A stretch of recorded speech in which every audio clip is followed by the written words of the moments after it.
La journée mondiale de l'enfance, célébrée chaque 20 novembre, est créée en 1954 afin de promouvoir le respect et la protection des droits des enfants dans le monde. Cette journée marque le jour de l'adoption par l'Assemblée générale des Nations unies de la Déclaration des droits de l'enfant d'abord en 1959 et de la Convention relative aux droits de l'enfant quelques années plus tard en 1989. Aujourd'hui, plus que jamais, la journée mondiale de l'enfance offre à chacun et à chacune d'entre nous une occasion unique de sensibiliser le public aux droits de l'enfant, de promouvoir et de mettre la lumière sur ceux-ci, mais aussi de transformer cette date en actes concrets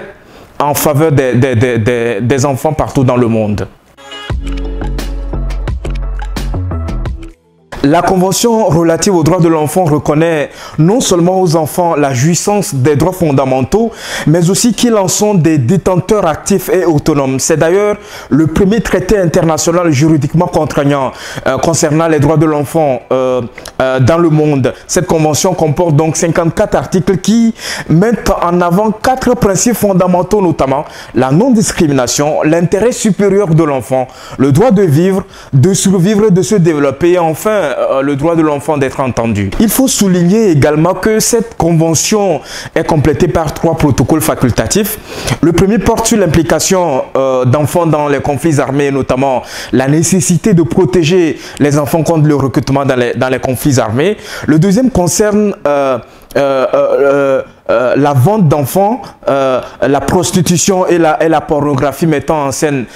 des enfants. Et enfin, le troisième protocole permet aux enfants, à leur entourage ou encore aux ONG de déposer une plainte pour violation de leurs droits devant le Comité des droits de l'enfant des Nations Unies une fois que les recours en droit interne ont été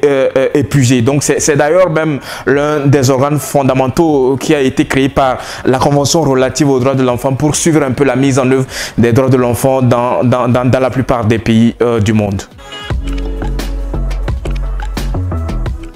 Tout au long de leur enfance, les êtres humains ont besoin d'une protection et d'un soutien particulier pour la simple raison qu'ils n'ont pas fini de se développer physiquement et mentalement. Cette convention, je veux parler de la convention relative aux droits de l'enfant, stipule également qu'ils doivent pouvoir participer à la défense de leurs droits, les faire valoir et exprimer leur opinion sur les décisions qui les concernent. La convention relative aux droits de l'enfant englobe tout l'éventail des droits de l'homme. On a les droits civils, les droits politiques, les droits économiques, les droits sociaux et culturels. Elle affirme que la jouissance d'un droit ne saurait être séparée de celle des autres droits. Parmi les droits énoncés dans la Convention, il y a notamment le droit à une identité, le droit à la santé, le droit à la vie en famille, le droit à l'éducation, le droit d'être protégé de la violence, le droit de s'exprimer. À titre d'illustration, l'article 1er par exemple énonce que tout être humain âgé de moins de 18 ans est considéré comme un enfant. Et l'article 2, que tous les enfants, filles ou garçons ont les mêmes droits sans discrimination, peu importe donc l'origine ethnique, la couleur, le sexe, la langue, la religion, les opinions politiques, donc l'origine et la situation sociale de l'enfant ainsi que de ses parents ou représentants légaux. La Convention demande notamment que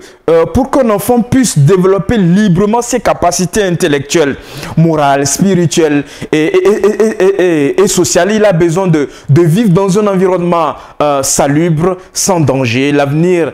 d'avoir accès autant pour moi aux soins médicaux et d'avoir une alimentation et un habillement, un logement conforme aux normes minimales. Autre élément encore, son droit à l'éducation doit aussi être assuré sur la base de l'égalité des chances. Au-delà, la Convention relative aux droits de l'enfant reconnaît également le rôle primordial de la famille et des parents pour ce qui est des soins et de la protection à apporter à l'enfant, ainsi que l'obligation de l'État de les aider à s'acquitter de ces devoirs-là. Notre pays, le Togo, a signé la Convention relative aux droits de l'enfant le 26 janvier 1990 et l'a ratifiée et donc l'a ratifié le 3 juillet 1990. Depuis lors, les autorités publiques sont constamment engagées à promouvoir les droits de cette couche sociale vulnérable à travers l'adoption de plusieurs mécanismes juridiques nationaux, la mise en œuvre des politiques, programmes et projets et bien d'autres initiatives de promotion et de protection de l'enfance. Une chose très importante aussi, c'est que d'après les statistiques officielles, la tranche d'âge comprise entre 8 et 15 ans représente environ 40% de notre population. Fort de ce constat-là, le gouvernement a actionné plusieurs leviers pour la réalisation des droits de l'enfant et assurer à chaque enfant un avenir radieux dans notre pays, le Togo. Cette volonté politique s'est d'abord manifestée par l'adoption de plusieurs textes, notamment la loi portant interdiction de mutilation génitale féminine, la loi relative au trafic d'enfants, la réglementation du travail des enfants à travers le code du travail de 2021, l'interdiction des châtiments corporels,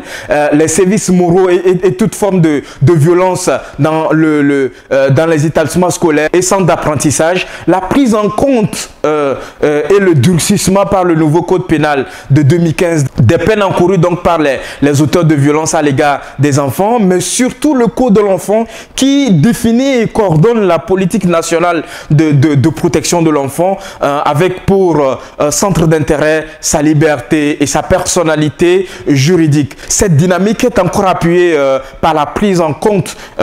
par la Constitution de l'obligation de la scolarisation des enfants jusqu'à l'âge de 15 ans. Au-delà, le gouvernement guidé par le leadership du chef de l'État a pris des mesures concrètes relatives à l'opérationnalisation de la gratuité des actes de naissance et le renforcement des mécanismes d'adoption de lutte contre le trafic, le travail et la maltraitance des enfants.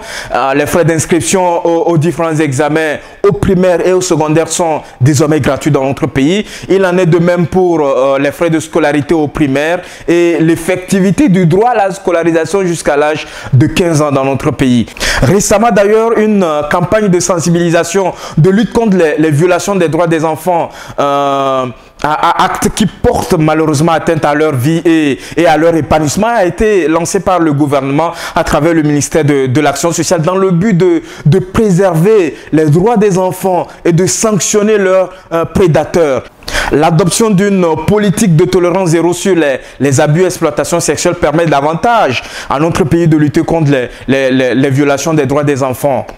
Toutes ces actions entreprises par les plus hautes autorités du pays ont permis à notre pays d'enregistrer donc de grandes avancées dans la promotion et la protection des droits de l'enfant et donc d'assurer la mise en œuvre de la Convention relative aux droits de l'enfant depuis son adoption par le pays en 1990. Malgré donc ces avancées remarquables, les enfants au Togo restent encore exposés à des violations de leurs droits. C'est l'occasion pour nous d'encourager le gouvernement à renforcer son engagement avec l'appui et l'accompagnement de l'ensemble des acteurs impliqués dans la promotion et la protection des droits de l'enfant au Togo pour aboutir à une concrétisation effective du droit de l'enfant à la protection et pour combler les lacunes telles que l'effectivité et la qualité de la prise en charge des enfants les plus vulnérables, l'amélioration du système national de collecte et de gestion des données sur la situation des enfants, notamment les plus vulnérables, le renforcement de la collaboration intersectorielle des intervenants concernés par la protection de l'enfance. Ou encore l'effectivité de l'intégration d'une culture des droits de l'enfant, aussi bien par les professionnels, les parents, que par la population en général. Je voudrais principalement souligner que même si la Convention relative aux droits de l'enfant n'a pas consacré explicitement des dispositions aux devoirs de l'enfant, il faut quand même reconnaître que les enfants non seulement ont des droits, mais ils ont également des obligations mises en lumière notamment par la Charte africaine des droits du bien-être de l'enfant et internalisées dans le Code de l'enfant de 2007 au Togo. Tout enfant a donc des devoirs envers sa famille, envers la société, envers l'État et toute autre communauté reconnue légalement, ainsi qu'envers la communauté internationale. Entre autres devoirs, c'est de respecter ses parents, ses supérieurs et les personnes âgées en toutes circonstances et en cas de besoin les assister.